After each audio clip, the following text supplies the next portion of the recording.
Hi friends, ಪ್ರತಿದಿನ ನಾವು ನ್ಯೂಸ್ಗಳಲ್ಲಿ ಕೇಳ್ತಾ ಇರ್ತೀವಿ.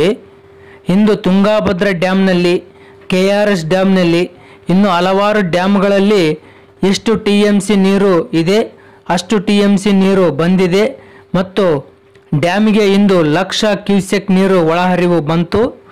ಡ್ಯಾಮ್ನಿಂದ 50,000 ಕ್ಯೂಸೆಕ್ ನೀರು ಹೊರಬಿಡಲಾಗಿದೆ ಅಂತೆಲ್ಲ ಕೇಳ್ತಾ ಇರ್ತೀವಿ. ಯಾವತ್ತಾದರೂ ನಾವು ಆಲೋಚನೆ ಮಾಡಿದ್ದೀವ TMC ಅಂದರೆ ಏನು, 1 TMC ಅಂದರೆ ಎಷ್ಟು ನೀರು ಮತ್ತು ಕ್ಯೂಸೆಕ್ ಅಂದರೆ ಏನು, 1 ಕ್ಯೂಸೆಕ್ ಅಂದರೆ ಎಷ್ಟು ನೀರು ಮತ್ತು 1 TMC ಇಂದ ಎಷ್ಟು ಎಕರೆಯಲ್ಲಿ ಬೆಳೆಯನ್ನು ಬೆಳೆಯಬಹುದು ಅಂತ ಗೊತ್ತಾ? ಇವತ್ತಿನ ಈ ವಿಡಿಯೋದಲ್ಲಿ ಇದರ ಬಗ್ಗೆ ಸಂಪೂರ್ಣ ಮಾಹಿತಿಯನ್ನು ನೀಡ್ತೇನೆ. ಅದಕ್ಕಿಂತ ಮುಂಚೆ ನೀವಿನ್ನೂ ನಮ್ಮ ಚಾನಲ್ ಸಬ್ಸ್ಕ್ರೈಬ್ ಆಗಿಲ್ಲ ಅಂದರೆ ದಯವಿಟ್ಟು ನಮ್ಮ ಚಾನಲ್ ಸಬ್ಸ್ಕ್ರೈಬ್ ಆಗಿ ಹಾಗೂ ಪಕ್ಕದಲ್ಲಿರುವ ಬೆಲ್ ಐಕನ್ ಪ್ರೆಸ್ ಮಾಡಿ. ಮೊದಲನೆಯದಾಗಿ TMC ಅಂದರೆ 1000 ಮಿಲಿಯನ್ ಕ್ಯೂಬಿಕ್ ಫೀಟ್ ಅಂತ, ಅಂದರೆ 1,000 ದಶಲಕ್ಷ ಘನ ಅಡಿ ಅಂತ ಅರ್ಥ.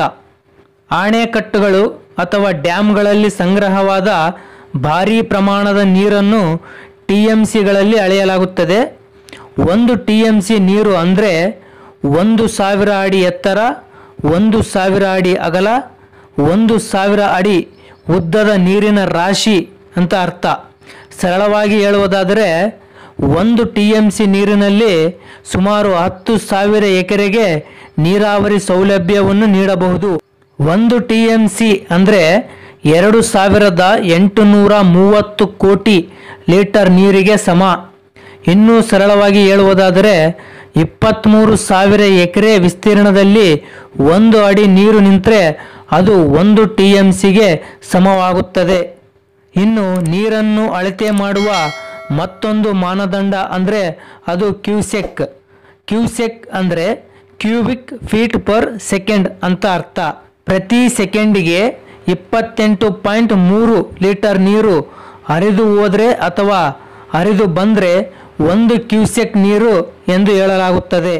ಇನ್ನು 11,000 ಕ್ಯೂಸೆಕ್ ನೀರು ಸತತ 24 ಗಂಟೆಗಳ ಕಾಲ ಹರಿದು ಬಂದರೆ ಅಥವಾ ಹರಿದು ಹೋದರೆ 1 TMC ನೀರು ಆಗುತ್ತದೆ. ಇದು 1 TMC ಅಂದರೆ ಎಷ್ಟು ನೀರು ಮತ್ತು 1 ಕ್ಯೂಸೆಕ್ ಅಂದರೆ ಎಷ್ಟು ನೀರು ಎನ್ನುವ ಮಾಹಿತಿ.